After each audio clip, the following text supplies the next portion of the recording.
tentang bagaimana seseorang yang memimpin, seseorang yang memiliki otoritas kepemimpinan. Nah, ini perlu saudara dan saya sebagai gereja Tuhan, orang-orang Kristen memahami, sehingga dalam perjalanan hidup kita boleh menyatakan sesuatu yang menyenangkan Tuhan di dalam hidup saudara dan saya.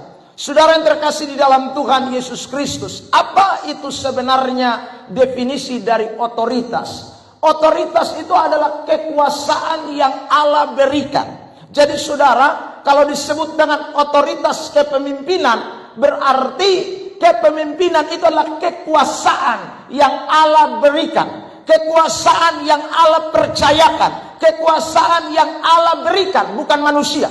Jadi saudara, bicara soal kepemimpinan itu bukan manusia yang berikan.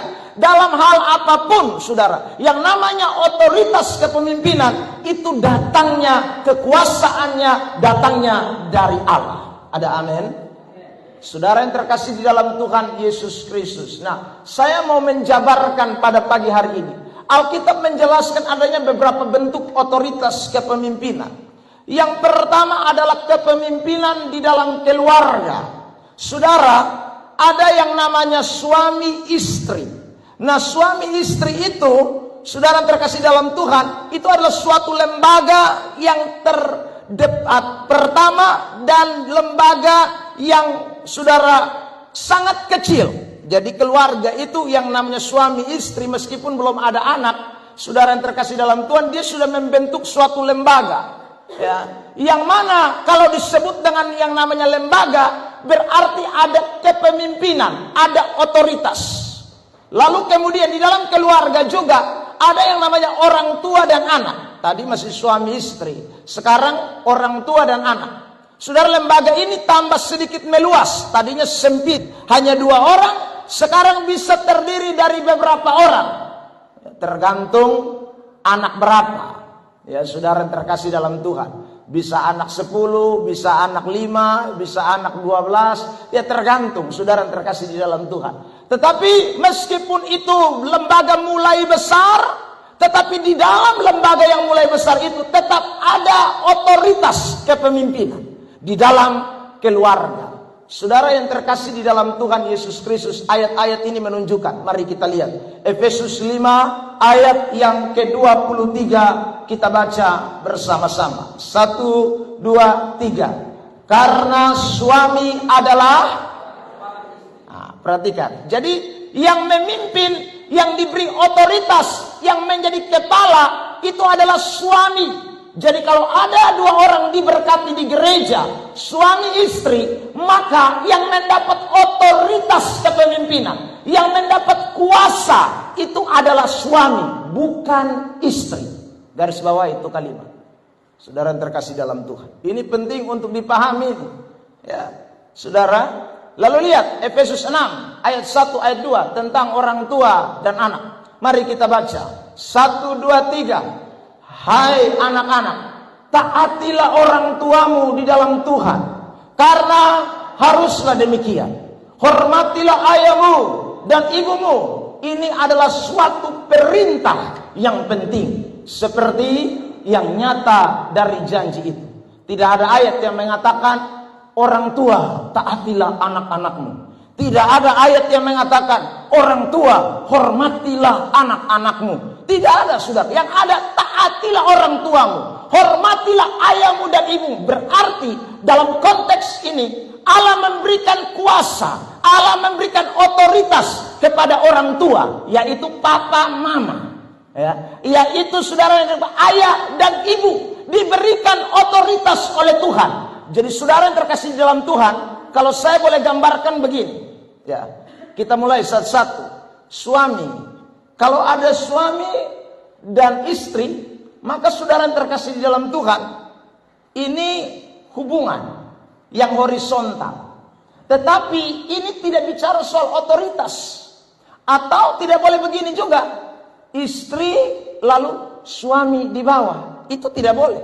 Saudara yang terkasih dalam Tuhan, kalau itu terjadi, maka itu penyimpangan. Meskipun suami dan istri itu sama-sama manusia, sama-sama diciptakan oleh Tuhan, sama-sama saudara memiliki hak hidup, sama-sama mungkin punya umur yang setara, tetapi ketika mereka sudah menjadi pasangan yang diresmikan oleh Tuhan, diberkati oleh Tuhan, maka posisinya tidak boleh seperti ini. Suami tidak boleh setara dengan istri, istri tidak boleh juga saudaraku setara dengan suami, tidak bisa. Atau istri di atas suami, tidak bisa. Saudara yang terkasih di dalam Tuhan, ini yang benar. Suami mesti di atas, istri di bawah. Itu yang benar. Jadi dalam kepemimpinan rumah tangga yang Alkitab ajarkan, suami tidak sejajar dengan istri. Saudara, suami tidak sejajar dengan istri. Sekalipun sama-sama umur sama mungkin, atau saudara yang terkasih dalam Tuhan latar belakang pendidikan sama, tidak bisa tetap sama. Karena otoritas yang Tuhan beri bukan kepada istri, otoritas Tuhan beri kepada suami. Jadi istri tidak boleh sama dengan suami. Apalagi kalau istri di atas, suami di bawah, itu lebih parah. Saudara yang terkasih dalam Tuhan, itu bukanlah kepemimpinan yang benar, dan itu bertentangan bukan dalam hubungan rumah tangga, bertentangan dengan Tuhan, Alkitab, sang pemberi otoritas. Karena yang kasih mandat untuk suami menjadi kepala bukan gereja, yang kasih mandat suami jadi kepala bukan adat istiadat, yang memberi saudara mandat untuk menjadi kepala bukan orang tua si A si B, tapi yang memberi mandat otoritas kepada suami untuk menjadi kepala adalah Allah, sang pemilik kehidupan yang memberikan otoritas. Amin. Karena itu para istri, ingat baik-baik, mesti tunduk kepada suami. Karena dia kepala. Apapun alasannya, Anda tidak bisa kepala batu. Saudara yang terkasih dalam Tuhan, itu Alkitabiah. Itu Alkitabiah. Saya kasih kurung begini.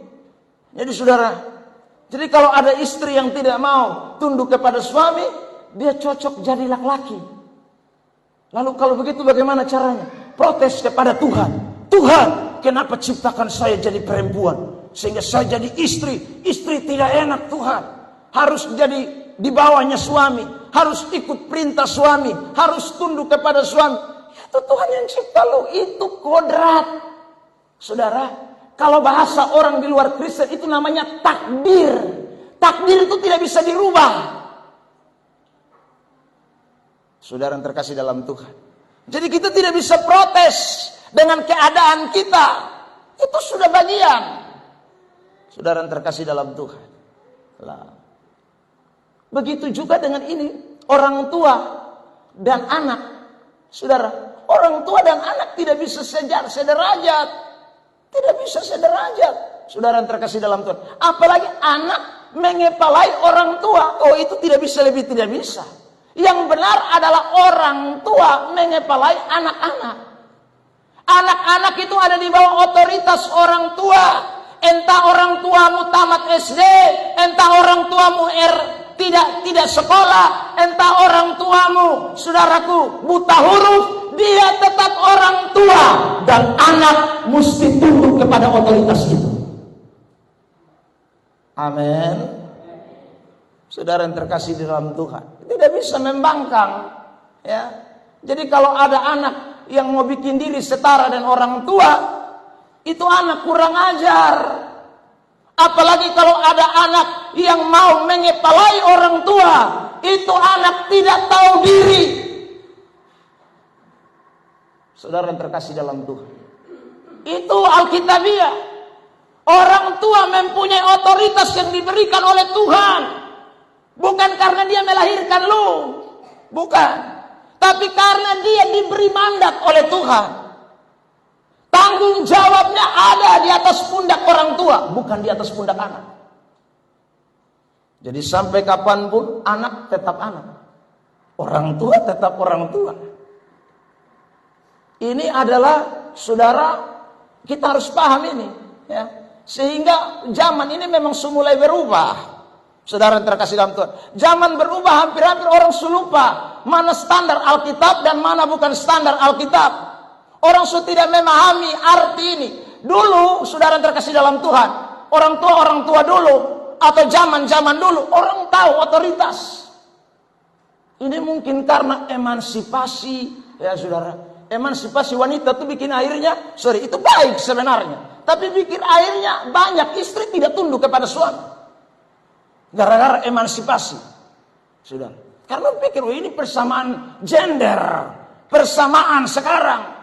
Dalam saudaraku konteks sekuler itu boleh kita pakai, ya.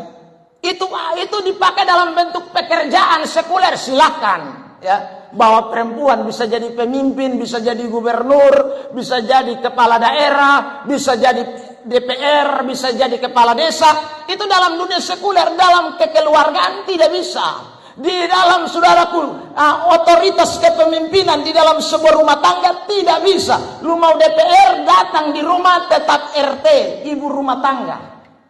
Tidak bisa. Tetap istri, mau ke mana pun, mau gubernur, mau bupati, presiden sekalipun, tetap di bawah kepemimpinan suami. Sekalipun suami mungkin tidak dapat kerja apa-apa.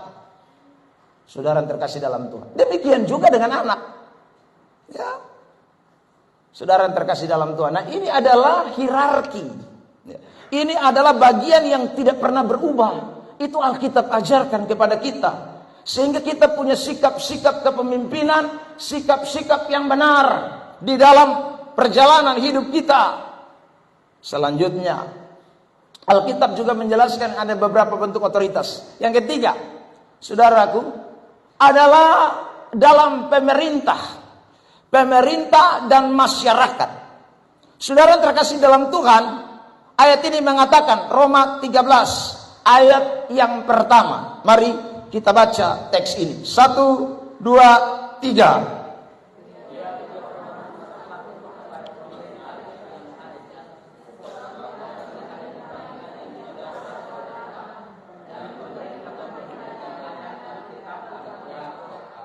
Pemerintah yang di atasnya. Jadi kita ini saudara masyarakat ada di bawah. Pemerintah ada di kitab atas. Karena pemerintah itu berasal dari Allah. Pemerintah yang ada ditetapkan oleh Allah. Karena itu saudara yang terkasih dalam Tuhan, orang Kristen juga mesti tunduk dan taat kepada pemerintah. Sesuai dengan aturan perundang-undangan yang berlaku di negara ini. Saudara yang terkasih dalam Tuhan, kita mesti tunduk. Bayar pajak. Kalau saudara naik motor, naik mobil, mesti pakai SIM, pakai helm. Ya saudara, mentaati semua aturan-aturan yang ada di lembaga negara ini. Sebagai gereja, gereja juga tunduk dalam aturan-aturan yang berkaitan dengan pemerintahan. Saudara yang terkasih dalam Tuhan, ya. Seperti baru-baru sebelum kampanye mulai dibuka, pemerintah datang kasih tahu kita di gereja. Ingat Pak Pendeta, biasanya kalau sudah mau pemilihan legislatif atau pemilihan kepala daerah, banyak orang yang mulai masuk keluar gereja. Tapi kami mau sampaikan kepada Bapak, aturan pemerintah mengatakan demikian, saudara. Bahwa tidak boleh ada kampanye melalui mimbar-mimbar gereja. Itu bertentangan dengan undang-undang dasar. Saudara terkasih, karena itu kami datang untuk ingatkan Bapak sebagai pemimpin gereja. Saudara terkasih dalam sabda, siap. Ya harus taat. Tidak bisa tidak. Ya saudara, itu karena aturan pemerintah yang memegang amanat otoritas dari Tuhan sebagai pemimpin, sebagai atasan. Karena itu pemerintah dengan rakyat juga tidak bisa sederajat. Rakyat sudah tidak bisa juga memerintah pemerintah, tidak bisa. Hal yang benar adalah pemerintah memerintah rakyat. Saudara yang terkasih dalam Tuhan, pemerintah memerintah rakyat. Ya. Nah ini kita tidak boleh lupakan. Makanya ada ayat-ayat di dalam Alkitab yang mengatakan, berdoalah untuk kesejahteraan kota di mana engkau berada. Engkau dibuang. Saudara yang terkasih dalam Tuhan, misalnya itu dalam kitab Yeremia ya, pasal yang ke-29. Saudara yang terkasih dalam Tuhan, karena memang pemerintah itu adalah wakil Allah, seperti yang tadi kita temukan di dalam teks itu. Saudara yang terkasih dalam Tuhan, jadi justru ketika kita melawan pemerintah, saudara, kita disebut pemberontak.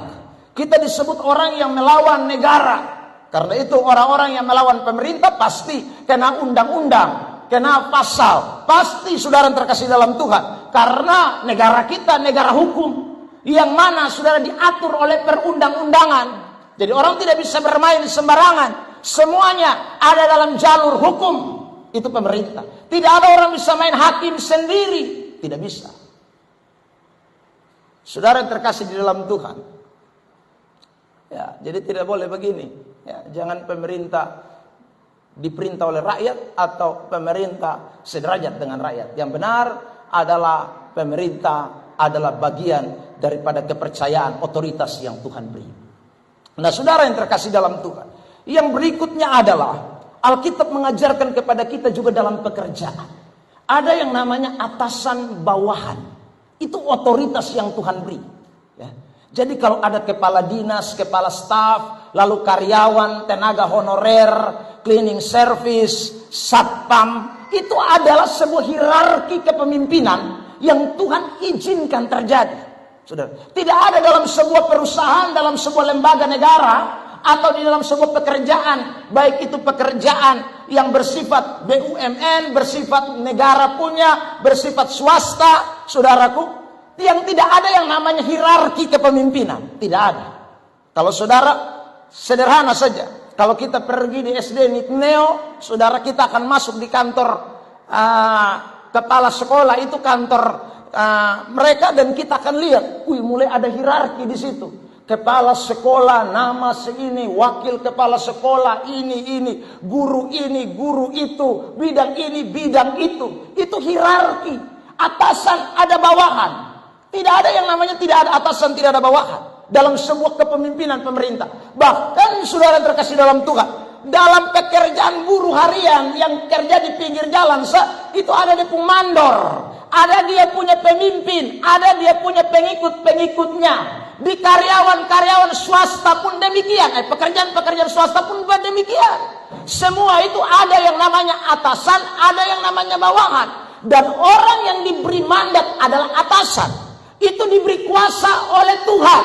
Meskipun dia mandor, meskipun dia kepala desa, kepala sekolah, meskipun dia, saudara terkasih dalam Tuhan, kepala dinas, meskipun dia kepala apa, cabang ini, cabang itu, dia adalah orang yang diberikan otoritas. Bawahan tidak boleh tidak tunduk kepada atasan. Itu bukan aturan undang-undang saja, itu Alkitab. Mari kita baca Efesus 6 ayat yang kelima. Mari kita bersama-sama di dalam hitungan yang ketiga ayat yang kelima ini. 1, 2, 3. Hai hamba-hamba, taatilah Tuhanmu yang di dunia dengan tulus hati, sama seperti kamu taat kepada Kristus. Hamba-hamba taati Tuhanmu.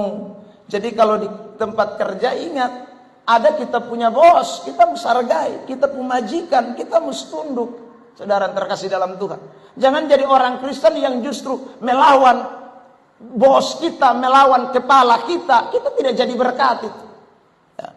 Tunduklah, saudara terkasih, karena kita ditempatkan di situ. Ya. Kalau tidak mau tunduk, ya keluar, cari kerja baru. Saudara, yang mana kita jadi bos, ada anak buah supaya kita yang perintah orang. Tapi kalau kita selagi masih jadi hamba, kita yang jadi karyawan, kita yang jadi staf, kita mesti taat, diperintah. Karena itu aturan, itu hierarki, itu kuasa yang Tuhan berikan kepada mereka yang disebut tuan-tuan. Jadi tuan tidak bisa sama dengan hamba, atau hamba tidak bisa, saudara terkasih dalam Tuhan, jadi tuan atau memerintah tuan, tidak bisa. Tuan dialah yang memerintah hamba. Saudara yang terkasih dalam Tuhan. Jadi posisi ini tidak boleh dilupakan ini. Ini hierarki kepemimpinan. Ini hierarki kepemimpinan, saudara yang terkasih dalam Tuhan. Ya. Makanya ada banyak orang tua bilang begini, anakku sekolah baik-baik supaya lu jangan jadi karyawan. Ya. Kalau lu jadi tuan enak, lu perintah banyak orang. Tapi kalau soalnya ya orang perintah balik lu mesti tunduk. Soalnya bisa tidak. Saudara terkasih dalam Tuhan, bahkan di dalam strata tertentu, ya bisa saja orang yang pendidikannya lebih tinggi diperintah oleh orang yang pendidikannya lebih rendah, karena dia punya posisi. lu S2, S3, tapi kalau lu hanya cuman staff, ya meskipun tuanmu itu cuman tamat SMA, tapi karena dia pun posisi tuan, dia parenta. Saudara yang terkasih dalam Tuhan, seorang bisnismen yang terkenal, yang sering keluar di TikTok, kalau saudara nonton, dia itu cuma tamat SMA, itu pun paket C. Tapi saudara dia punya karyawan S1, S2. Persoalannya dia pemimpin perusahaan. Dialah saudaraku presiden dari perusahaan itu. Meskipun dong pun sarjana S1, S2, di perusahaan dia tetap bos, dia tuan. Dan ini semua mesti tunduk, S1, S2 dong tunduk semua. Padahal secara pendidikan dia tidak bisa melawan. Tetapi persoalan ini posisi, otoritas yang Tuhan beri. Saudara yang terkasih dalam Tuhan. Nah itu yang saya tadi sebut. Kalau orang dunia bilang itu takdir, kita tidak bisa rubah. Saudara, itu takdir. Yang mana kita harus tunduk, yang mana harus kita taat, yang mana memang kita harus ikuti. Itu orang yang memahami otoritas kepemimpinan. Saudara yang terkasih dalam Tuhan. Sekarang yang terakhir, ya, jadi ingat di dalam rumah tangga ada suami istri, di dalam rumah tangga ada orang tua anak, di dalam pemerintah ada masyarakat, ada tuan, ada saudara pemerintah, di dalam saudaraku pekerjaan ada tuan, ada hamba atau ada tuan, ada bos, ada karyawan, sudah ada pemimpin majikan, ada staf, itu hierarki. Saudara, yang terakhir adalah Alkitab mengajarkan kepada kita, di dalam pelayanan gereja ada yang namanya gembala dan jemaat. Itu otoritas. Saudara yang terkasih dalam Tuhan. Ada yang namanya gembala dan jemaat. Saudara lihat ini ayat ya. Mari saya bacakan dulu satu ayat pertama ini. Saudara, masih ada begitu banyak ayat, tapi ini ayat pembuka buat kita untuk bagian ini. Mari 1 Timotius 5 ayat 17 bersama-sama dalam hitungan ketiga. 1, 2, 3. Penatua-penatua yang baik pimpinannya patut dihormati 2 kali lipat, terutama mereka yang dengan jeripayah berkhotbah dan mengajar. Kata penatua-penatua itu dipakai dalam bahasa Yunaninya episkopos, yang artinya orang yang dipercayakan berdiri di depan atau mengepalai. Saudara yang terkasih dalam Tuhan, itu Alkitab bilang apa? Dia patut dihormati 2 kali lipat. Siapakah yang dimaksud penatua-penatua itu? Dikatakan dalam teks itu mereka yang dengan jeripayah berkhotbah dan mengajar, itu patut dihormati 2 kali lipat. Itu ayat mengatakan. Itu perintah, itu firman Allah, dan tidak bisa diganggu gugat siapapun. Sudah, ini hierarki, ini kepemimpinan. Jadi saudara lihat, saya kasih gambaran sama seperti tadi. Sama seperti suami dan istri son bisa sama, gembala dengan jemaat itu tidak bisa sederajat. Saudara yang terkasih dalam Tuhan, gembala dengan jemaat itu tidak bisa sederajat. Kalau bisa sederajat, ayat tadi tidak ada. Saudara yang terkasih dalam Tuhan, apalagi jemaat menyepalai gembala, itu tidak pernah ada di dalam Alkitab. Saudara yang terkasih dalam Tuhan, yang ada gembala menyepalai jemaat. Ini otoritas saudara.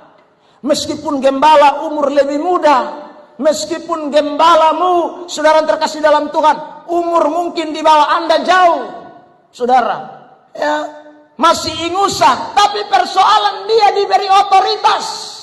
Persoalan dia yang mendapat mandat dari Allah, tidak bisa diganggu gugat oleh siapapun. Itu hierarki kepemimpinan. Saudara yang terkasih dalam Tuhan. Jadi itu bukan karena organisasi pilih, tapi Tuhan yang pilih. Itu bukan karena saudara yang terkasih dalam Tuhan sekolah teologianya, bukan. Ada banyak gembala tidak sekolah teologia, tapi mereka dipilih dan ditetapkan oleh Allah untuk menjadi gembala.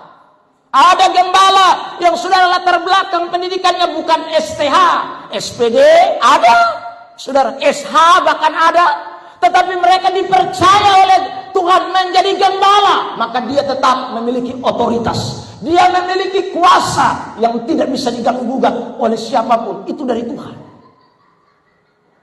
Saudara yang terkasih dalam Tuhan. Nah, ini perlu kita semua pahami. Ini perlu saudara yang terkasih dalam Tuhan. Kalau tidak, saya ulang seperti tadi saya katakan di awal. Ya. Suami istri kalau sudah tahu ini hierarki, bahaya. Rumah tangga sudah aman. Pasti, saudara. Kalau anak-anak tidak mengerti ini hierarki, anak-anak yang mau jadi kepala, rumah tangga tidak bisa aman. Saudara terkasih dalam Tuhan, pemerintahan juga begitu. Kalau ada rakyat yang mau jadi penguasa, tidak bisa, negara hancur. Saudara terkasih dalam Tuhan. Kalau di tengah-tengah pekerjaan ada majikan, ada bos yang mau digantikan posisinya oleh seorang karyawan, maka hancur itu perusahaan. Tidak bisa. Sampai kapanpun saudara yang terkasih dalam Tuhan. Itu yang namanya otoritas kepemimpinan. Karena saya ulang di awal, otoritas itu kuasa yang Tuhan beri, saudara. Otoritas itu kuasa yang Tuhan kasih. Otoritas itu kuasa yang Tuhan berikan. Demikian juga di dalam pelayanan gereja. Itu ada otoritas itu. Kalau tidak ada otoritas itu, pekerjaan Tuhan tidak bisa jalan dengan baik. Kalau tidak ada otoritas itu, maka saudara kacau balau. Karena semua bisa jadi pemimpin. Saudara yang terkasih dalam Tuhan. Nah, karena itu pada pagi hari ini saya akan tadi saya bilang bahas ini akan banyak karena mulai suami istri, tapi saya mulai dari terakhir ini hari. Ya. Saudara yang terkasih dalam Tuhan, hari ini kita akan belajar khusus mengenai memahami otoritas dalam pelayanan gereja. Mari kita lihat beberapa teks. Ibrani 13 ayat 17 terlebih dahulu. Mari jemaat, kita mau baca teks ini bersama-sama di dalam hitungan ketiga. Ibrani pasal 13 ayat 17. Ibrani 13 ayat 17. 1, 2, 3. Taatilah pemimpin-pemimpinmu dan tunduklah kepada mereka. Sebab mereka berjaga-jaga atas jiwamu sebagai orang-orang yang harus bertanggung jawab atasnya. Dengan jalan itu, mereka akan melakukannya dengan gembira, bukan dengan keluh kesah, sebab hal itu tidak akan membawa keuntungan bagimu. Siapakah yang dimaksud dengan pemimpin-pemimpin ini? Nanti kita lihat di ayat 7, tapi kita baca dulu ayat 18, lanjutan dari Ibrani 13, ayat 18. 1, 2, 3. Berdoalah terus untuk kami, sebab kami yakin bahwa hati nurani kami adalah baik. Karena di dalam segala hal kami menginginkan suatu hidup yang baik. Lalu ayat 7 kita lihat siapa yang dimaksud dengan pemimpin tadi di ayat 17 ini. Ya. Ayat 17 kan ada kata pemimpin-pemimpin yang berjaga atas jiwamu. Siapa mereka? Mari kita lihat ayat 7. 1, 2, 3. Ingatlah akan pemimpin-pemimpin kamu yang telah menyampaikan firman Allah kepadamu. Perhatikanlah akhir hidup mereka dan contohlah iman mereka. Jadi pemimpin yang dimaksud di sini adalah orang-orang yang menyampaikan firman Allah, dan ini tidak lain dan tidak bukan, ini adalah para penatua-penatua, pemimpin-pemimpin gereja pada masa itu, hamba-hamba Tuhan, para rasul, para nabi, para penginjil, para guru-guru, saudaraku yang mengajar kebenaran. Inilah yang dikatakan di dalam ayat 17 dan ayat 18 tadi. Taati mereka, tunduk kepada mereka, karena mereka yang berjaga-jaga atas jiwamu dan yang bertanggung jawab atasnya untuk kesekian kali. Saya sudah sampaikan di ini tempat untuk kesekian kali, berarti ini bukan yang pertama. Saya suka bilang begini, nanti waktu kita sampai di sorga, Tuhan tidak tanya saudara lebih dulu, tanya saya lebih dulu. Karena saya ini yang Tuhan kasih otoritas penggembalaan. Semua gembala-gembala akan baris. Saudara, GSJA Raja Wali Yeni Wong baris di situ. GSJA Sinar Kasih Bolok Ebenezer Plemo baris di situ. Saudara terkasih, Tuhan akan lebih sidang kami lebih duluan. Sebelum sidang saudara, kami sidang duluan. Saudara terkasih dalam Tuhan, karena kami bertanggung jawab Begitu juga dengan suami-suami. Nanti suami disidang dulu baru istri. Orang tua juga begitu. Orang tua dahulu. Itu hierarki. Itu yang namanya sudah otoritas. Jadi menyandang otoritas itu tidak gampang. Saudara yang terkasih dalam Tuhan. Tanggung jawabnya besar. Tanggung jawabnya besar. Bukan di hadapan manusia. Hadapan bab tua yang kasih tanggung jawab. Yang kasih otoritas, kita bertanggung jawab kepada dia. Saudara yang terkasih dalam Tuhan, ya, kita bertanggung jawab kepada dia. Saudara, dan Tuhan itu kan tidak akan main gila. Tuhan tidak akan main gila. Lu tak salah jadi pemimpin, lu habis. Saudara yang terkasih dalam Tuhan, tidak mau tahu Tuhan itu. Dia tidak mengenal sukuisme. Dia tidak mengenal nepotisme. Dia tidak kenal itu Tuhan. Makanya semua yang diberi mandat otoritas menjadi pemimpin mesti tahu itu. Sebagai suami mesti tahu. Sebagai orang tua mesti tahu. Sebagai saudaraku Tuhan di dalam pekerjaan mesti tahu. Itu tadi ayat-ayat kita baca. Supaya kasih tahu kita sebagai orang-orang yang memimpin. Karena tanggung jawab kita besar kepada orang yang memberi, kepada oknum, kepada Tuhan yang memberikan otoritas kepada kita. Ketemu perintah enak-enak, mabab itu ada catat di atas. Saudara, ketemu pegang jabatan bagus, orang hargai, betul. Tetapi sekali lagi, bab itu ada catat di atas. Dia yang ada center, betul. Sebagai pemimpin-pemimpin. Karena itu, Alkitab tadi bilang, orang-orang itu bertanggung jawab atasnya. Jadi kalau saya tidak bertanggung jawab atas saudara, yang nanti hakimi saya siapa? Tuhan Allah. Saudara, hukumannya bukan penjara, neraka. Kalau saya tidak bertanggung jawab dan berjaga-jaga atas jiwa saudara, maka sekali lagi tanggung jawabnya kepada Bapa Tua, Bapa di sorga. Saudara yang terkasih dalam Tuhan,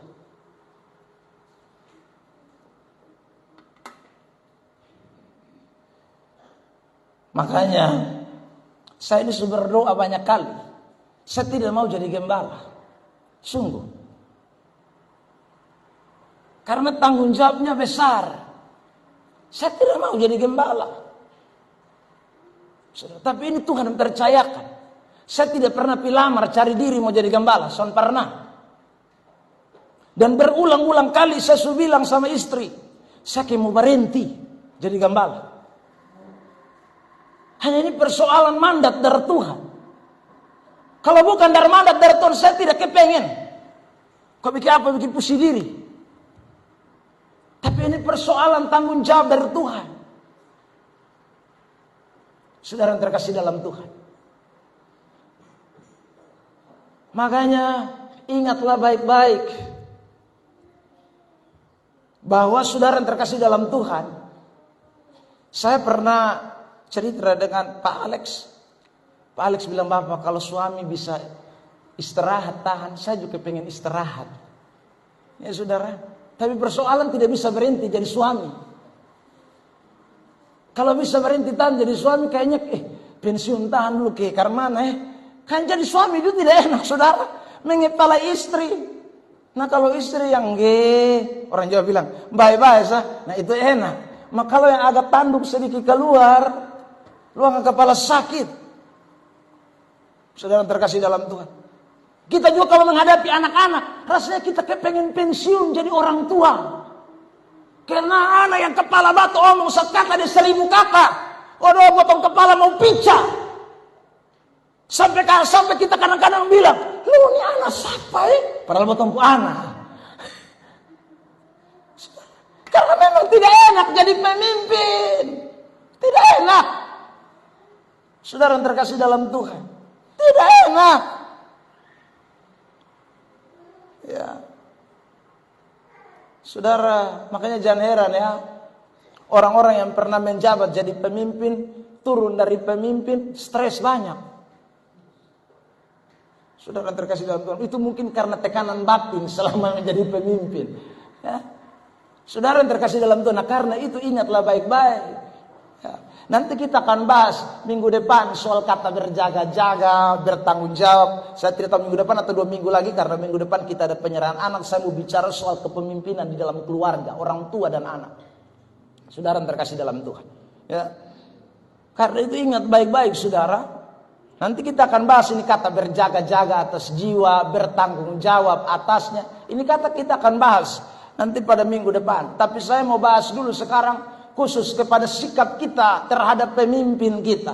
Sikap rohani kita kepada orang-orang yang tadi dikatakan mengajar kita berjaga-jaga terhadap nyawa kita, jiwa kita yang bertanggung jawab atas kita. Kita pun sikap bagaimana terhadap mereka yang memegang otoritas itu. Mari kita perhatikan teks-teks ini, kita bahas satu persatu. Yang pertama, itu ayat berkata dengan jelas taat.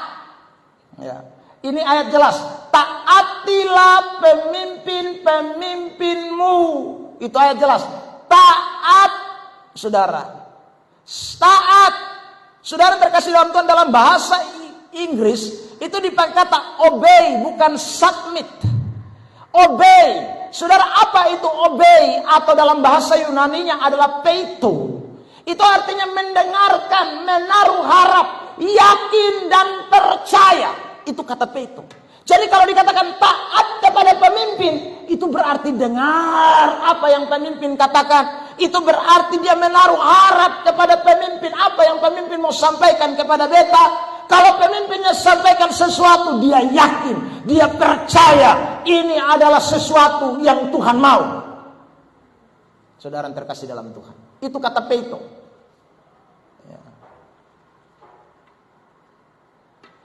Pak Pendeta, saya tidak percaya dengan dia omong. Saya tidak yakin dia omong. Saudara yang terkasih dalam Tuhan. Kalau saudara yakin dan tidak percaya, berarti itu orang tidak layak jadi pemimpin. Tidak layak. Saudara, tidak layak. Karena dia kalau masih jadi pemimpin, dia layak untuk didengar. Dia layak untuk diyakinkan. Dia layak untuk dipercaya. Saudara yang terkasih. Jadi kalau orang sudah tidak mau taat, berarti dia tidak mau lagi itu orang jadi pemimpin. Itu sederhananya. Kalau itu orang sudah tidak lagi yakin, dia tidak mau obey, dia tidak mau lagi saudara berharap itu orang omong, maka sekali lagi, itu orang tidak mau itu orang jadi pemimpin. Karena fungsi pemimpin itu untuk didengarkan. Fungsi pemimpin itu untuk lu mesti yakin. Itu tidak ada pilihan, bukan submit tadi saya katakan. Itu obey, obey itu tidak ada pilihan. Kalau submit ada pilihan. Saudara yang terkasih dalam Tuhan Yesus Kristus. Karena itu semua kita yang hadir pada kesempatan ini, ingatlah baik-baik. Ya. Apapun ya, yang saudara dengar dari gembala, itu Anda mesti dengar dengan baik-baik. Taruh harap, yakin, itu percaya, itu adalah suara Tuhan buat saudara. Itu suara Tuhan buat saudara, itu bukan suara abal-abal. Itu suara Tuhan. Saudara yang terkasih dalam Tuhan. Itu suara Tuhan. Karena dia pemimpinmu. Jadi tidak ada saudara yang terkasih dalam Tuhan. Kecuali tadi saya bilang, dia tidak bisa layak jadi pemimpin lagi. Maka dia tidak perlu didengar. Tidak perlu lagi. Mesti ganti dia. Ya. Karena bikin apa? Saudara yang terkasih dalam Tuhan. Kita tidak yakin dia suara itu suara setan tuh. Saudara yang terkasih dalam Tuhan. Jadi taat terhadap pemimpin rohani adalah mendengarkan, yakin dengan apa yang diperintahkan atau disampaikan pemimpin rohani. Mesti yakin, itu namanya taat. Saudara. Saudara yang terkasih di dalam Tuhan. Kalau saudara baca di dalam Alkitab, ya, waktu pemimpin-pemimpin rohani memperdengarkan sesuatu kepada umatnya, itu terkadang berupa kata-kata sindiran. Saudara, Rasul Paulus itu sindir jemaat Korintus ulang-ulang kali. Ya. Kadang-kadang dia pakai kata-kata sindiran. Kamu begitu bodoh. Ya, itu sindiran tuh. Kamu kayak orang sana percaya. Kamu begini, kamu begitu. Itu kata-kata sindiran. Kadang-kadang kata-kata keras, ular beludak. Saudara yang terkasih dalam Tuhan. Kadang-kadang kata-kata keras, setan. Kata-kata keras. Tapi itu suara Tuhan. Saudara yang terkasih dalam Tuhan. Kadang-kadang berupa nasihat yang lembut sekali. Saudara, ada. Kadang-kadang nasihatnya lembut sekali Paulus itu. Nasihatnya seperti seorang yang begitu tunduk mengasihi jemaat, lembut sekali. Kadang-kadang dia memberikan nasihat-nasihat yang standarnya sedikit keras, sedikit lembut. Ada.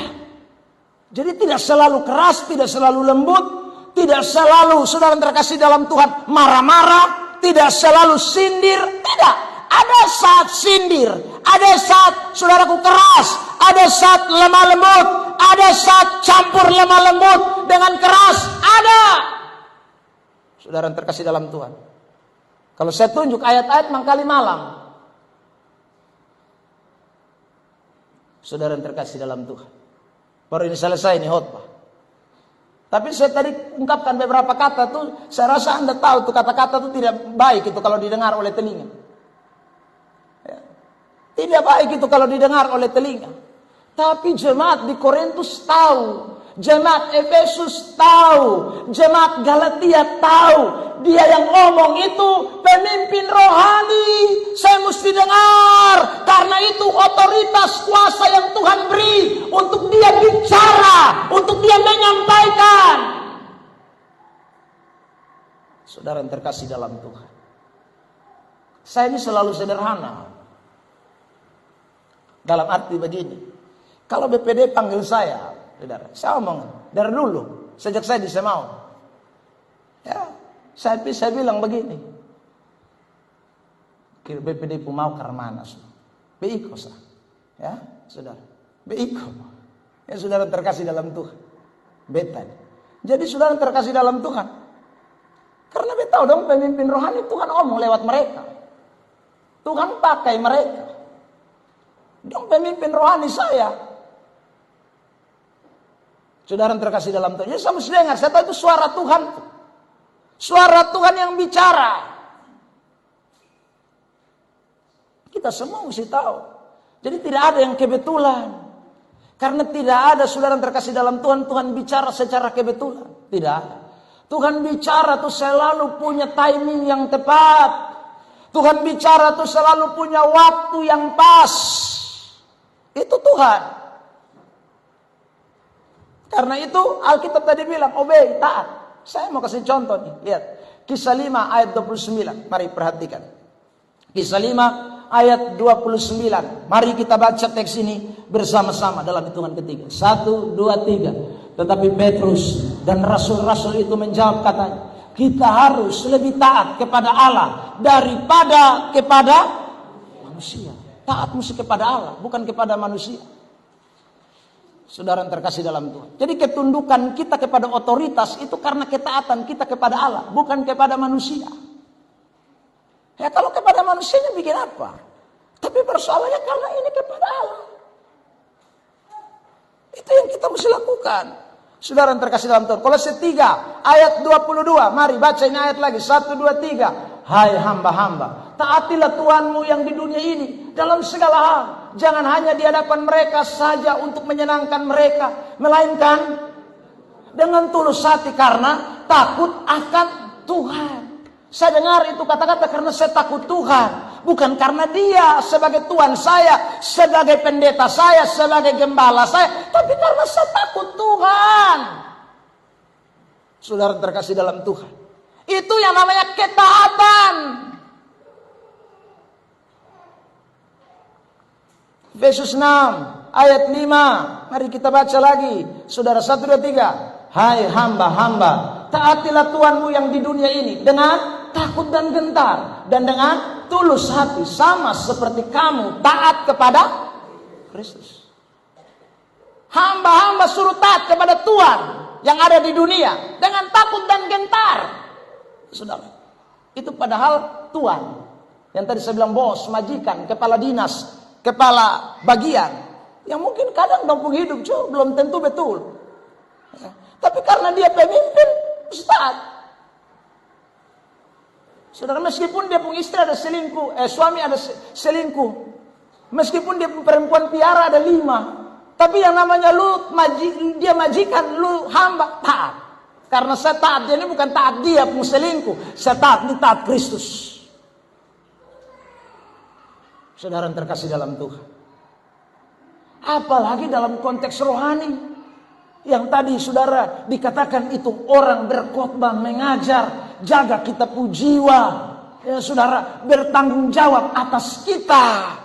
Masa kita tidak bisa taati?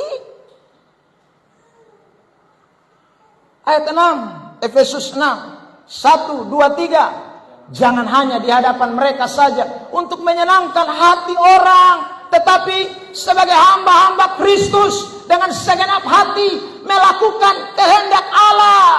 Bukan supaya orang lihat kita, bukan. Tapi karena kita sebagai orang-orang yang menyadari bahwa kita mau melakukan kehendak Allah, maka kita taat. Saudara yang terkasih dalam Tuhan, karena itu hari ini sekali lagi, sikap taat kita bukan karena manusia. Sikap taat kita karena kita tahu mereka adalah hamba-hamba Allah. Sikap kita karena kita tahu mereka adalah orang-orang yang dipercayakan oleh Kristus. Dan kita taat bukan taat kepada dia, karena waktu kita lakukan itu kita melakukan tertujunya kepada Kristus, Tuhan kita yang memberikan otoritas kepada orang itu. Amin. Saudara, makanya kalau saudara lihat suami istri dalam suratan 1 Petrus, ya, saya nanti akan bahas di minggu depan lebih rinci, tapi saudara lihat tidak ya? Itu ayat bilang begini, pasal 3. Meskipun suamimu tidak beriman, tapi tunduk dan taat. Tidak beriman loh, tapi disuruh kita taat. Ini orang tidak beriman ini. Tapi karena persoalan dia sudah jadi suami, mesti tunduk. Saudara, dia suami lah. Makanya ada ayat dalam 1 Korintus 7. Saudara, kalau sampai orang itu merasa bahwa dia tidak beriman, susah cocok dan beta lagi. Beta mau orang yang takut Tuhan, cerai. Tapi tidak boleh kawin lagi. Itu ayat Alkitab bilang. Saudara, karena otoritas itu tidak bisa diganggu-gugat oleh siapapun. Ketaatan itu penting. Sekarang saya mau beri contoh kasus. Coba kita lihat di SC Worship, ya. Kembali di SC Worship 1 Samuel pasal 24 ayat 1 mulai. Kita akan lihat teks-teks ini. 1 Samuel pasal 24. Kitab 1 Samuel pasal 24 ayat 1 mulai. Kitab 1 Samuel 24 ayat 1 mulai. Mari kita baca dan kita bersautan, Bapak Mama. Saya lebih dulu ayat yang ganjil, lalu kemudian Bapak Mama Saudara ayat genap. Ayat 1. Ketika Saul pulang sesudah memburu orang Filistin itu, diberitahukanlah kepadanya demikian. Ketahuilah Daud ada di padang gurun En-Gedi. Ayat 2, silakan.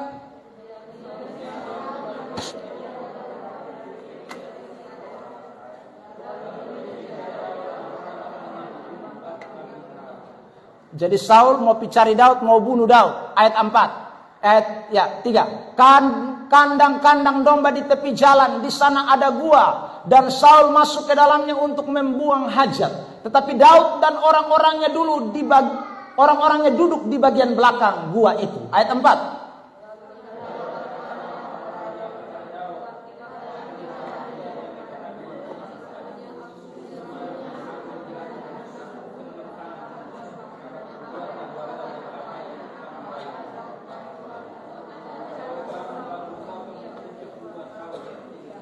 Jadi ceritanya jelas, Saul mau bunuh Daud, saudara.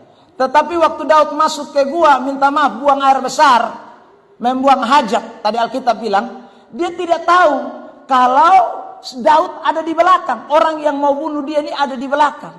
Dia sementara cari Daud untuk mau bunuh Daud, tetapi dia tidak tahu Daud ada di belakang. Jadi ini artinya Daud yang punya kesempatan untuk bunuh Saul. Karena dua waktu itu lagi clash. Saul tidak mau mengakui bahwa Daud sudah diurapi menjadi raja. Begitu juga Daud masih, saudaraku, dikejar-kejar. Sejak Saul, roh Allah mulai mundur dari dirinya. Nah sekarang Daud punya kesempatan untuk membunuh, tetapi Daud tidak lakukan itu. Ayat yang keempat tadi mengatakan dia cuma memotong puncak jubah Saul dengan diam-diam. Lalu ayat 5, mari perhatikan, saudara baca 1, 2, 3.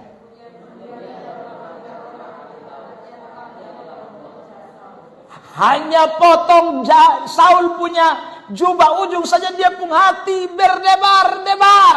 Bukan potong kuku, bukan kas luka Daud, tidak. Kas luka Saul, tidak. Hanya cuman potong jubah penghujung sah. Tapi dia pun hati itu gamatar, saudara terkasih dalam Tuhan. Kenapa kok dia pun hati gamatar? Mari lihat ayat 6. Silakan. Lalu berkatalah ia kepada orang-orangnya, dijauhkan Tuhanlah kiranya daripadaku untuk melakukan hal yang demikian kepada Tuanku. Jadi saudara lihat, Daud masih merasa bahwa Saul ini tuannya, rajanya, pemimpinnya. Jadi meskipun Saul mau bunuh dia, tapi Daud tidak balas. Daud bahkan hanya potong sedikit saja ujung jubah, itu juga dia gemetar.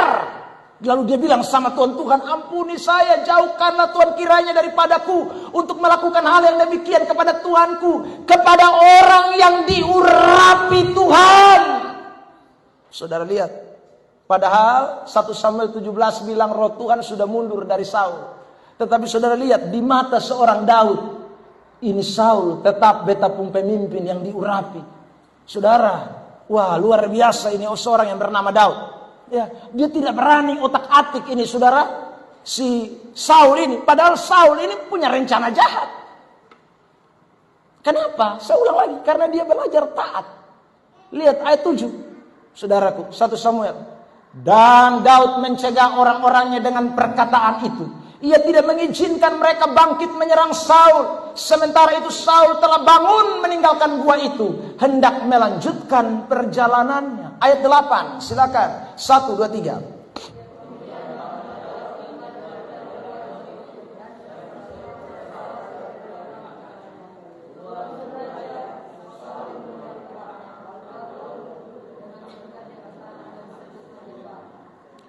Tuanku, kembali ayat yang ke-9. Dikatakan begitu, Tuanku Raja Saul menoleh ke belakang. Lalu Daud berlutut dengan mukanya. Wih, Daud yang pondok. Saudaraku, Daud yang justru dia tahu ini karena ini dia pun raja nih, dia pun pemimpin. Dia tidak berani. Padahal dia pun pemimpin mau bunuh dia. Saudara, ini yang artinya ketaatan di dalam kepemimpinan. Apalagi saudara yang terkasih dalam Tuhan. Lihat ini ayat yang ke-9. 1 Samuel 24. Lalu berkatalah Daud kepada Saul, mengapa engkau mendengarkan perkataan orang-orang yang mengatakan sesungguhnya Daud mengikhtiarkan celakamu? Ayat yang ke-10. Silakan jemaat.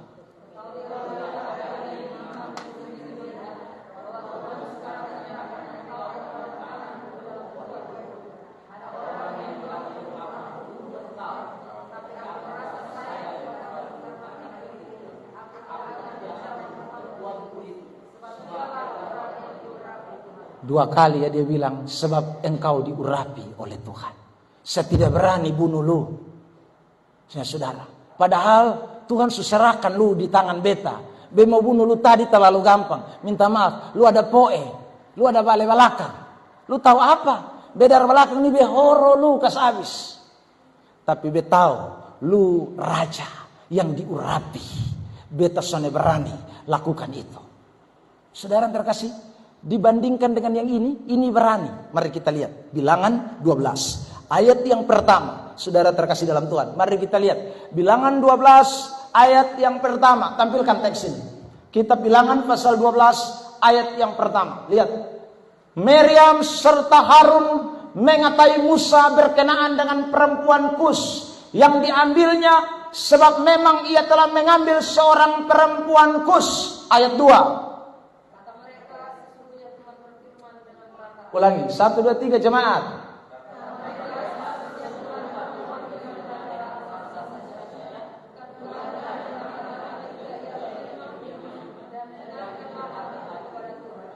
Ayat yang ketiga, perhatikan. Adapun Musa ialah seorang yang sangat lembut hatinya.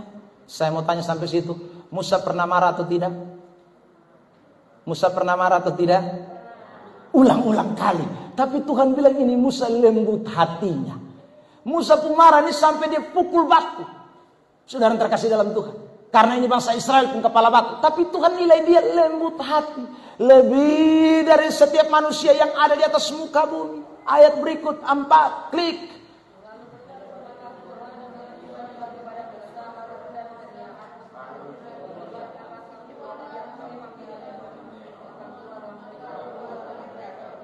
Lalu mereka tiga keluar, apa yang terjadi? Ayat 5 jemaat 1, 2, 3. Lalu turunlah Tuhan dalam tiang awan dan berdiri di pintu kemah itu. Lalu memanggil Harun dan Miriam. Maka tampillah mereka keduanya. Ayat 6. Lalu berfirmanlah ia, dengarlah firmanku ini. Jika di antara kamu ada seorang nabi, maka aku Tuhan menyatakan diriku kepadanya. Dalam penglihatan aku berbicara dengan dia dalam mimpi. Ayat 7, bilangan 12. 1, 2, 3. Bukan demikian hambaku Musa, seorang yang setia dalam segenap rumahku. Padahal saudara lihat, dia ambil perempuan Kus. Ambil perempuan Kus itu saudara sebenarnya sesuatu yang salah. Tetapi Tuhan masih bilang dia hamba yang setia, hamba yang lemah lembut. Padahal dia sudah ambil perempuan Kus. Tuhan masih bela ini Musa nih. Bahkan Tuhan marah Miriam. Lihat ayat 8. Perhatikan. 1, 2, 3. Berhadapan-hadapan aku berbicara dengan dia terus terang, bukan dengan teka-teki, dan ia memandang rupa Tuhan. Mengapa kamu tidak takut mengatai hambaku Musa?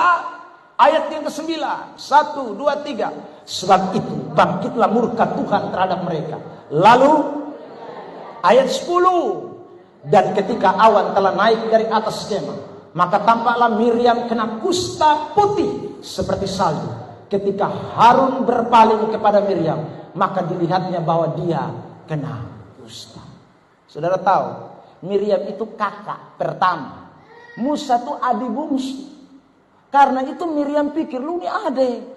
Beta ngomong lu dengar. Bukan beta yang dengar lu.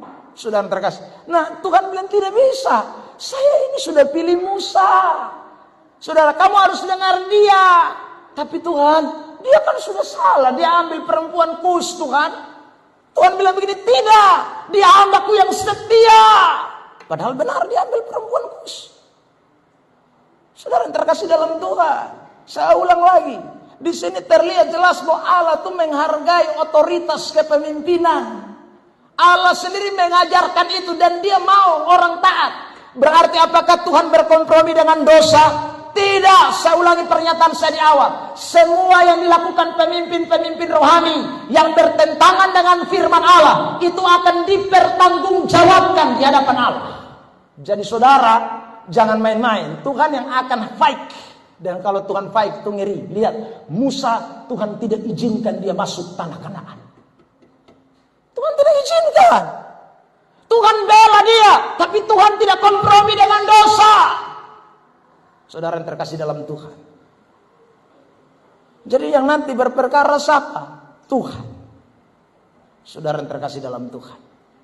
Dilarang manusia berperkara untuk hamba-hambanya. Karena dia yang kasih otoritas. Bukan manusia yang memberi otoritas. Saudara yang terkasih dalam Tuhan. Nah, ini kita tidak boleh lupakan.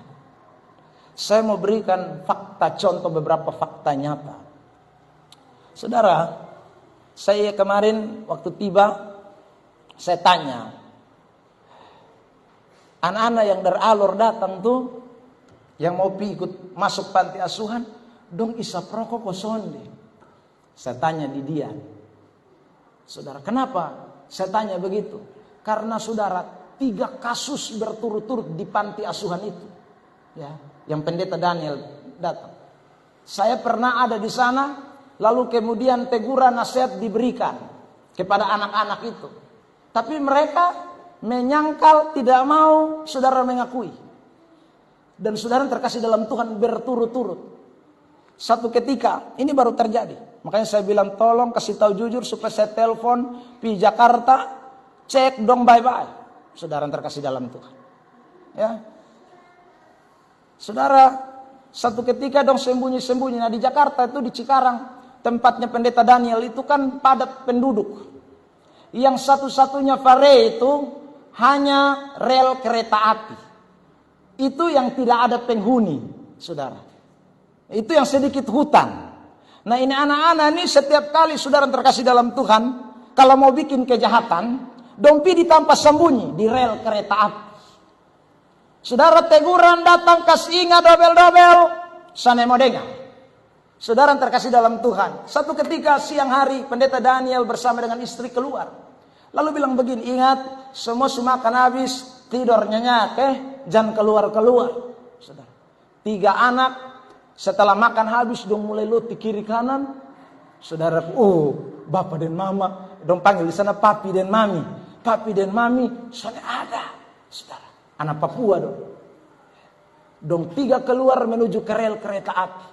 Saudara, sampai di rel kereta api, dong 3 beli rokok. Lalu kemudian dong 3 isap di rel kereta api. Lagi isap-isap saudara, tiba-tiba kereta dari Jakarta datang. Waktu dari Jakarta datang namanya orang Papua. Atau di Papua kan sana ada kereta kayak kotong di Kupang. Ya. Jadi dong,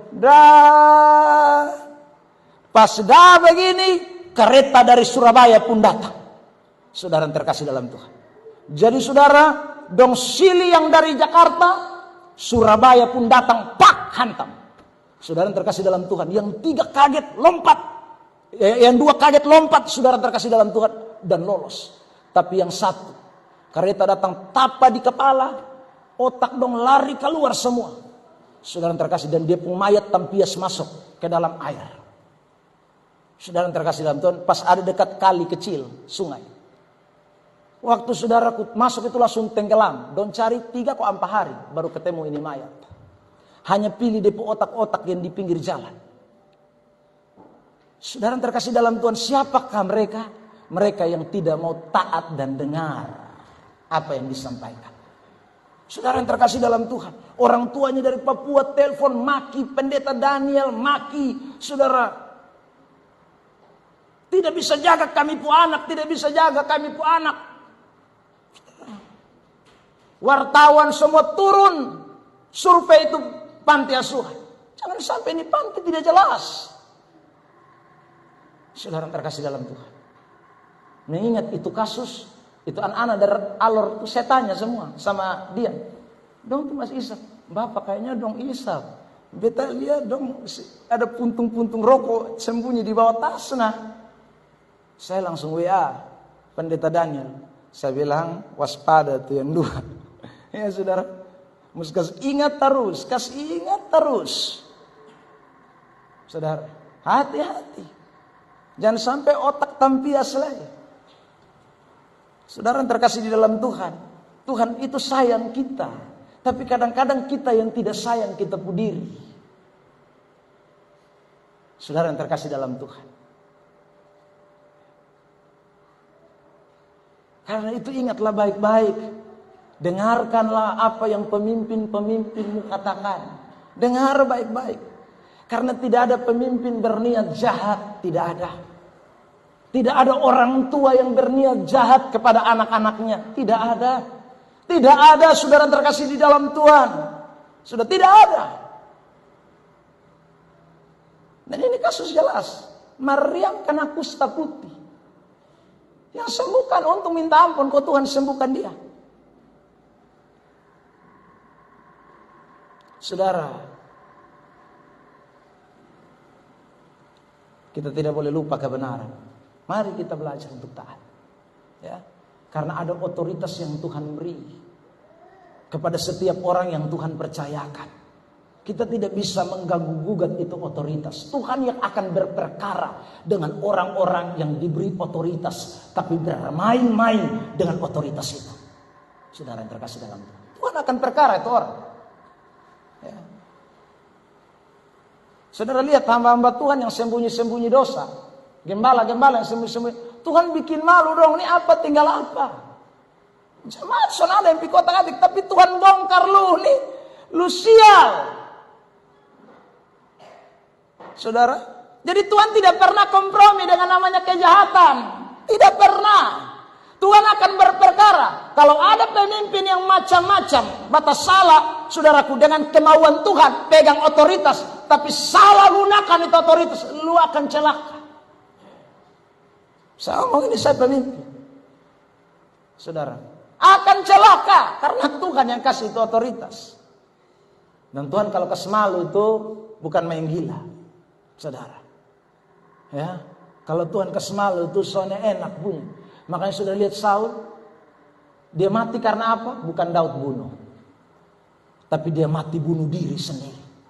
Dia mati bunuh diri sendiri. Daud tidak bikin apa-apa. Daud serahkan di Tuhan. Tuhan lu perkara dan ini satu. Dia tak soalnya bikin apa-apa. Makanya saudara nanti lihat ini poin terakhir. Saudara terkasih dalam Tuhan. Ya. Yang kedua taat, lalu kemudian tunduk. Ada kata tunduk. Ya. Bagaimana sikap yang dikehendaki oleh Tuhan terhadap seorang pemimpin rohani? Tunduk.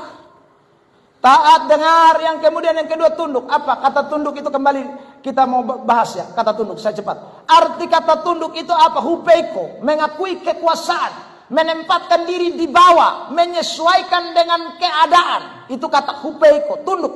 Jadi saudaraku, kita disuruh untuk menyesuaikan dengan pemimpin kita. Karena kita ini, saudaraku, adalah jemaat bawahan, anak. Anak mesti menyesuaikan diri dengan orang tua. Suami sesuaikan diri dengan istri sesuaikan diri dengan suami. Ya. Jemaat sesuaikan diri dengan gembala. Itu saudara, itu Alkitab itu. Jadi kita menyesuaikan, itu kata tunduk. Tunduk kepada Allah. Kita menyesuaikan diri kita dengan Allah. Itu artinya. Saudara yang terkasih di dalam Tuhan. Ya. Tentu yang saya maksud di sini bukan menyesuaikan dalam hal yang tidak baik. Saudara. Ya. Bukan menyesuaikan dalam hal yang saudaraku jahat. Ya. Jadi, kalau gembala saya suruh saya pibunuh, saya pibunuh. Itu bukan, saudara terkasih dalam Tuhan. Ya. Saudara terkasih, atau suami saya suruh saya mabok, saya pi mabok.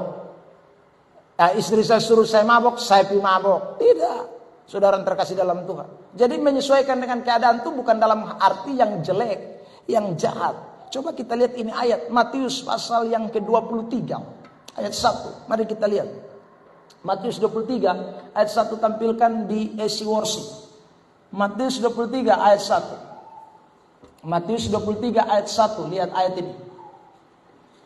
Matius 23 ayat 1, 2, 3. Maka berkatalah Yesus kepada orang banyak dan kepada murid-muridnya, katanya, ayat 2. Ahli Taurat dan orang-orang Farisi telah menduduki kursi Musa. Ayat 3 jemaat. 1, 2, 3.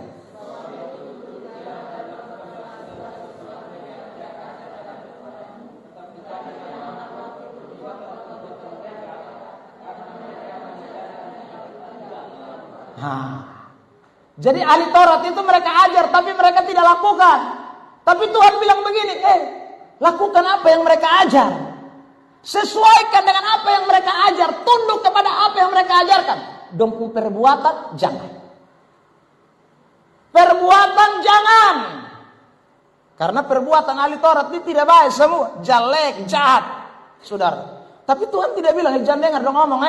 Kalau dong ngomong apa lawan. Tidak ada. Ajar apa ikut. Tapi perbuatan jangan.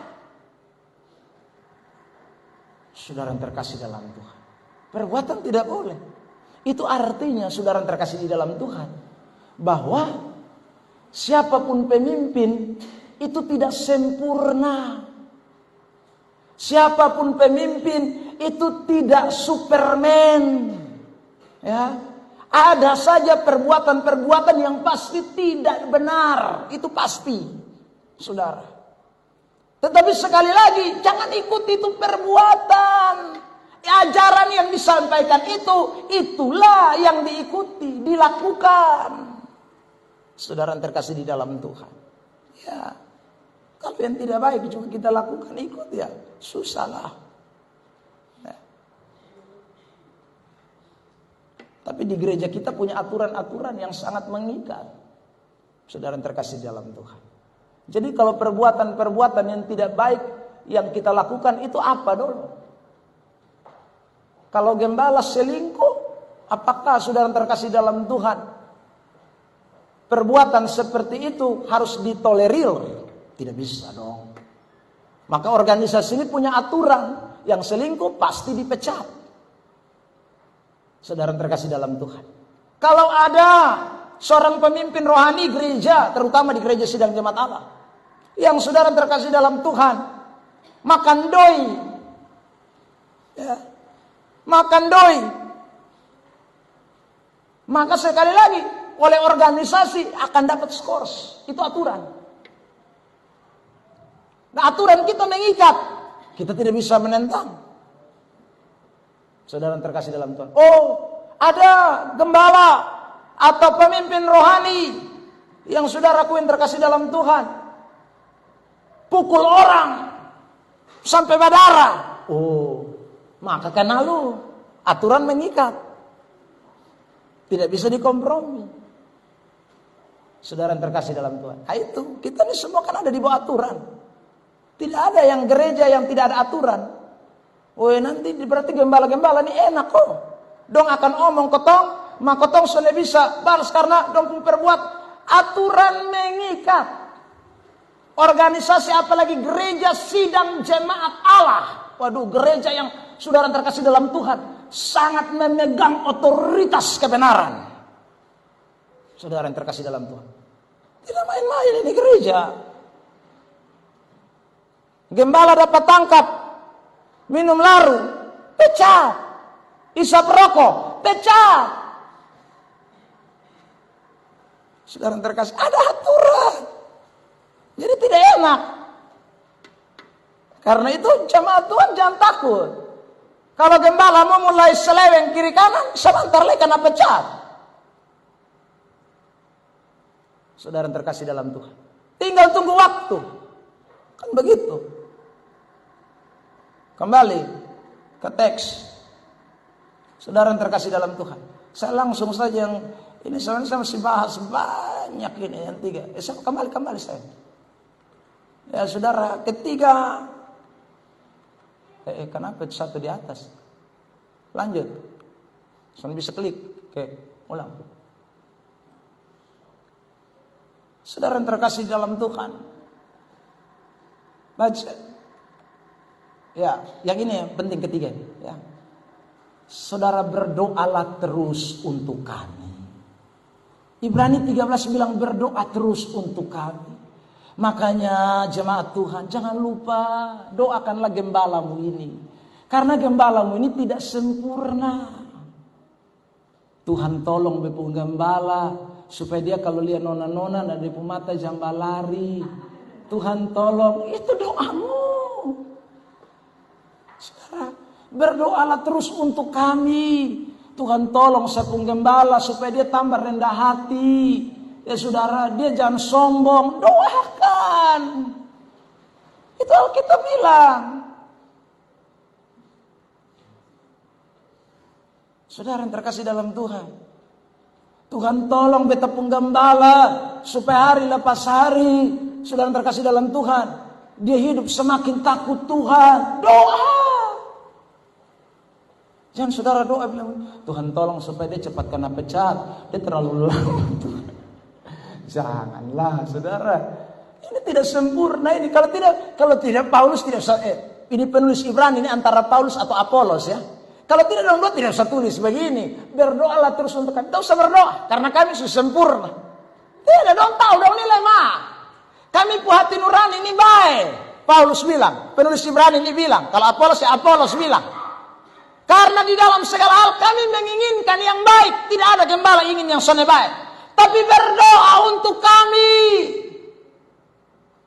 Itu permintaan Alkitab. Berdoa untuk kami. Jadi jemaat ingat. Saya berdoa untuk saudara. Tapi saudara jangan lupa berdoa untuk saya dong. Dengan istri. Ya, berdoa. Pokok doa saudara jangan lupa salah satunya gembalamu itu. Kalau saudara tidak berdoa ya memang sudah mau bikin apa lagi. Ini Alkitab bilang. Jadi selain taat, selain tunduk, kita berdoa. Itu, saudara, berdoa terus, jemaat berdoa terus. Berdoa bagi penggembalaan, bagi saya suami istri, anak-anak. Saudara terkasih dalam Tuhan. Karena kadang-kadang suami baik bisa istri sone baik. Kadang-kadang istri baik, suami bisa sone baik. Kadang-kadang saudara terkasih dalam Tuhan, suami istri baik, anak-anak sone baik. Berdoa. Tuhan tolong. Saudara terkasih dalam Tuhan. Supaya gereja Tuhan berkembang. Supaya gereja Tuhan maju di bawah kepemimpinan hamba-Mu itu. Saudara, itu ingat. Berdoalah terus untuk kami. Sebab kami yakin bahwa hati nurani kami adalah baik. Karena di dalam segala hal kami menginginkan sesuatu hidup yang baik. Jadi jangan hanya berdoa untuk keluargamu, untuk masalahmu. Doalah untuk gembalamu. Saudara terkasih dalam Tuhan. Saya ulang. Itu tandanya bahwa ada ketimpangan-ketimpangan. Makanya Paulus bilang begini kepada jemaat di Galatia. Di antara semua rasul, saya ini paling berdosa. Itu Paulus loh, saudara. Paulus bilang, berdoa untuk kami. Itu bukan satu kali, hanya di dalam kitab Ibrani 13 kalau Paulus yang tulis ini. Di dalam suratan Efesus pasal yang ke-6 juga dia bilang berdoa terus menerus untuk kami. Di dalam suratan Efesus pasal 1, Kolose pasal 1, Galatia pasal 1. Waktu dia buka suratnya, dia selalu meminta doa. Mari semua kita yang hadir sama Tuhan. Ya. Taat, tunduk, berdoa. Ini tugas. Kalau kita mau melihat sebuah kepemimpinan jadi baik. Ya, saudara terkasih dalam Tuhan. Ya. Maka yang berikutnya yang keempat adalah ingat selalu. Ya, ingat yang apa? Ingat yang baik-baik, jangan ingat yang tidak baik. Ingatlah akan pemimpin-pemimpin kamu yang telah menyampaikan firman Allah kepadamu. Perhatikan akhir hidup mereka dan contohilah iman mereka. Ingat iman mereka, ingat firman yang mereka sampaikan. Tahu saya ingat yang jelek-jelek. Saya tadi sudah bilang, kalau saudara ingat jelek-jelek, semua pemimpin jelek banyak. Saya tidak bela. Tapi saudara lihat, kalau saudara baca Ibrani pasal yang ke-11, itu ada tokoh-tokoh iman. Di antara mereka tuh siapa yang tidak jelek? Ayub pernah jelek? Saudara yang terkasih dalam Tuhan. Karena semua kita ini ada natur dosa. Tapi Alkitab bilang, ingat firman yang dia sampaikan. Contohi iman mereka. Saudara yang terkasih dalam Tuhan. Saya lihat Facebook, biasa berteman dengan semua jemaat. Salah satu jemaat kita, anaknya Omon Farid, ya, kesana status. Dia selalu bilang begini, beta ingat Bapak Gembala Eben Heser Pelaimo bilang. Saudara, apa yang saya bilang? Saya ingat waktu dulu saya sampaikan kepada mereka, ingat, jangan hamil di luar nikah. Saya kasih tahu mereka begitu. Jangan menghamili juga sebelum menikah. Dia ingat itu juga, saudara. Jadi dia kutip dia pun status beberapa kali, mungkin 3 atau 4 kali beta baca. Ya, bagus itu. Ingat firman, ingat apa yang saya sampaikan. Contohi itu baik. Buat iman saudara kan. Saudara yang terkasih dalam Tuhan. Lalu yang kelima, contohi imannya. Wih. Kalau saudara contoh iman yang bagus-bagus kan bagus. Hidup rohani kita bertambah. Contoh yang jelek-jelek ya hidup rohani kita tambah menurun. Saudara terkasih dalam Tuhan. Ya. Contohlah iman mereka. Nah ini 5 hal yang saya mau bagikan buat kita sekalian. Minggu depan kita akan bicara khusus otoritas kepemimpinan dalam keluarga. Ya. Dalam penyerahan anak. Minggu depan 2 orang ya akan diserahkan di gereja ini. Saya berharap kita semakin memahami otoritas. Dan hidup kita akan semakin terarah, teratur. Dan nama Tuhan dipuji, dipermuliakan. Intinya itu supaya Yesus dimuliakan. Segala sesuatu untuk kemuliaan Allah. Tidak ada yang lain. Dan itulah yang saudara dan saya harus kerjakan. Tuhan berkati kita dengan kebenaran ini. Mari kita sama-sama mau menyanyikan pujian, mengucap syukur buat firman Allah. Dan berdoa agar Tuhan memberikan kita kekuatan untuk terus berjalan di dalam keinginan dan kemauan Tuhan. Haleluya, terima kasih Tuhan.